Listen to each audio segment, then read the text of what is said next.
प्यारे विद्यार्थियों, आज हम एक प्रैक्टिकल सेशन करने जा रहे हैं जिसमें हम बाइक का स्पार्क प्लग कैसे खोलते हैं उसका प्रोसीजर देखेंगे। तो सबसे पहले आपको पता होना चाहिए कि स्पार्क प्लग का कार्य क्या है, स्पार्क प्लग क्या काम करता है, स्पार्क प्लग का हमारे बाइक में या पेट्रोल और गैसोलीन गाड़ी में हमारा रोल क्या होता है। स्पार्क प्लग जैसा कि नाम से पता है कि स्पार्क देने वाला प्लग, ऐसा प्लग जो चिंगारी देने का काम करता है। कब? जब हमें अपने इंजन को जलाना होता है। तो फायरिंग ऑर्डर के अनुसार जब हमारा ये स्पार्क प्लग की जो डिवाइस है यह क्या करती है, एक चिंगारी देने का काम करती है, जिसकी वजह से हमारा जो पेट्रोल गैसोलीन ईंधन है जो हमारा वो जल पाता है। तो हमें स्पार्क प्लग खोलने की ज़रूरत कब पड़ती है? एक तो हम जनरल सर्विस के दौरान इसका चेकअप करते हैं ताकि इसके अंदर कोई कार्बन या वैसे डस्ट पार्टिकल मेटालिक पार्ट्स इसमें आ जाते हैं, तो उस वजह से इसकी जो स्पार्किंग एफिशिएंसी है, स्पार्क करने की जो दक्षता है वो कमज़ोर हो जाती है, जिस वजह से हमारी जो गाड़ी है थोड़ी मिसिंग करने लग जाती है और जो प्रॉपर पेट्रोल है वो पूरी तरह से नहीं जल पाता। उस वजह से हम इसको खोलते हैं। और जब भी हम सर्विस करवाएं तो उस टाइम पर भी हम अपना स्पार्क प्लग ज़रूर चेक करवा कर क्लीन करवाएं। और यदि आपका कई बार रास्ते में कहीं प्लग शॉर्ट हो जाता है तो उसके लिए आपको स्पार्क प्लग के खोलने का प्रोसीजर पता होना चाहिए।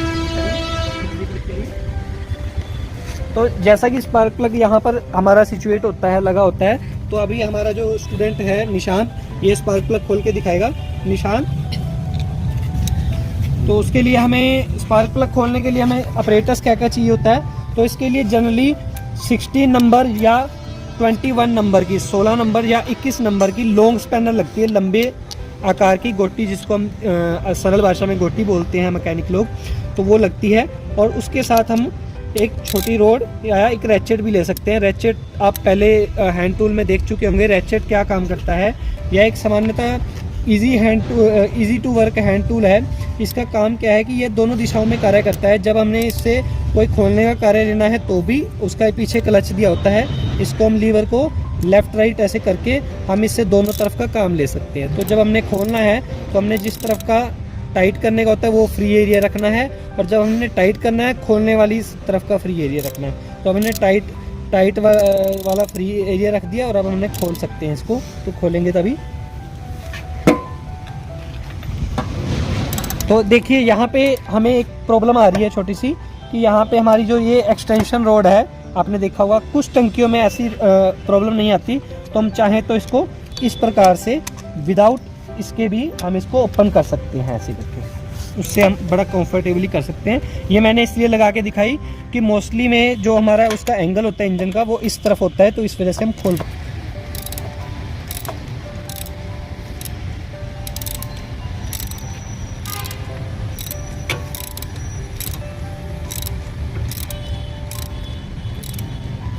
खुल चुका होगा।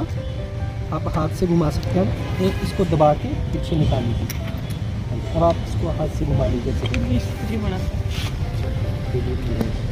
घुमाइए, घूमेगा।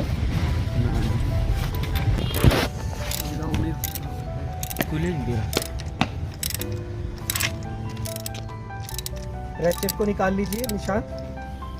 हाँ जी, अब आप घुमाइए, ठीक है।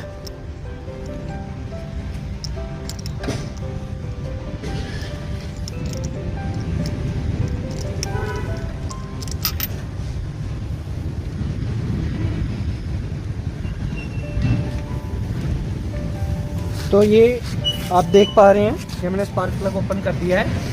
नज़दीक लेके आइए इसको। ये देखिए यहाँ पर जो ये इसको बोलते हैं, ये जो हमारी टिप है और ये सेंट्रल इलेक्ट्रोड है, इसके बीच के गैप को बोलते हैं स्पार्क प्लग गैप, जो कि आमतौर पे 0.8 mm से 0.9 mm के बीच में होना चाहिए, 0.80 mm से 0.90 mm के बीच में होना चाहिए। तो इसको हम फिलर गेज से चेक करेंगे कि ये हमारा उतना है या नहीं, फिर उसके बाद हम इसको क्लीन करके फिर दोबारा फिट कर देंगे। तो चलिए इसको क्लीन करते हैं, फिर उसके बाद इसका फिटिंग प्रोसीजर देखते हैं। तो हमने जैसे ये आप देख पा रहे हैं, ये यहाँ की साइड सभी ब्लैक्स हैं और ये हमारे पास फीलर गेज है। इसको ध्यान से देखिए, इस पर सभी पर यहाँ पर रीडिंग दिखाई गई है। जैसे ये mm दी हुई है 0.60 mm, तो हमने यहाँ पर वो देखना है 0.8 mm से लेकर 0.9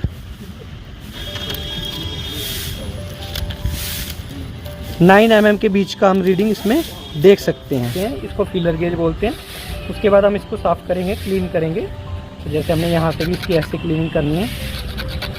वैसे ये स्पार्क प्लग क्लीनिंग मशीन से भी क्लीन हो जाता है, लेकिन जब हमारे पास यहाँ नहीं हो तो हम इसकी ये सभी साइड्स को क्लीन करेंगे। ये टिप को भी क्लीन करेंगे, यहाँ पर ऐसे क्लीन करेंगे इसको, यहाँ पर भी ऐसे क्लीन करेंगे।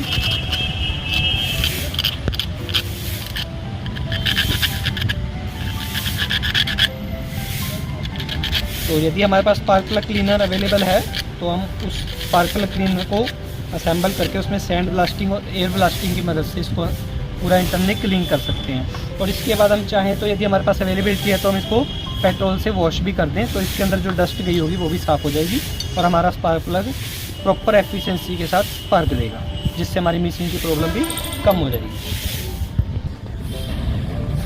अब हमारा स्पार्क प्लग लगने के लिए तैयार है। तो ये जैसे हमारा स्टूडेंट लगा रहा है,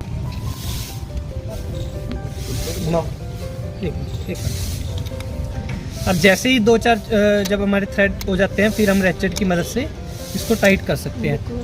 पहले हम इसको सॉकेट से उतना टाइट कर लेंगे जितना हमारे से टाइट होता है, फिर हम इसको फाइनल टाइट इस रेचेट से करेंगे। लेकिन हमने ये ध्यान रखना है कि इसको इतना टाइट नहीं करना हमने कि हम इसको दोबारा ना खोल सकें। इसको सिर्फ एक हाथ के प्रेशर से टाइट करना है, ताकि एक सिंगल हैंड का जो प्रेशर होता है वो ज़्यादा टाइट नहीं करता किसी चीज़ को, क्योंकि जब हम इसको दोबारा खोलते हैं तब हमें दोबारा खोलने में बहुत दिक्कत आती है और कई बार स्पार्क प्लग टूट भी जाता है।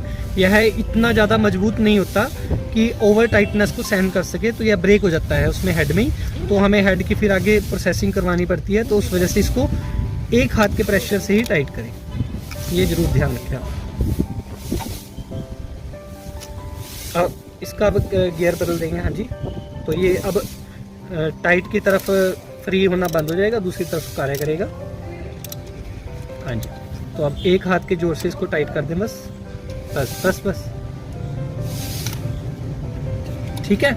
स्पार्क प्लग का इसके बाद हमने ये कैप लगानी है, बिल्कुल ध्यान से लगानी है। क्लैप लगाने के बाद एक क्लिक की साउंड भी आनी चाहिए, तभी हमारी कैप दोबारा से हमें लग जाता है कि लग गया। क्लिक की साउंड आई थी ना, तो इसका मतलब हमने कैप लगा दी है। अब हमारा स्पार्क प्लग ओपनिंग और स्पार्क प्लग दोबारा से रिफिटिंग का जो हमारा प्रोसीजर था वो हमारा कंप्लीट हो चुका है। धन्यवाद। जय हिंद, जय भारत।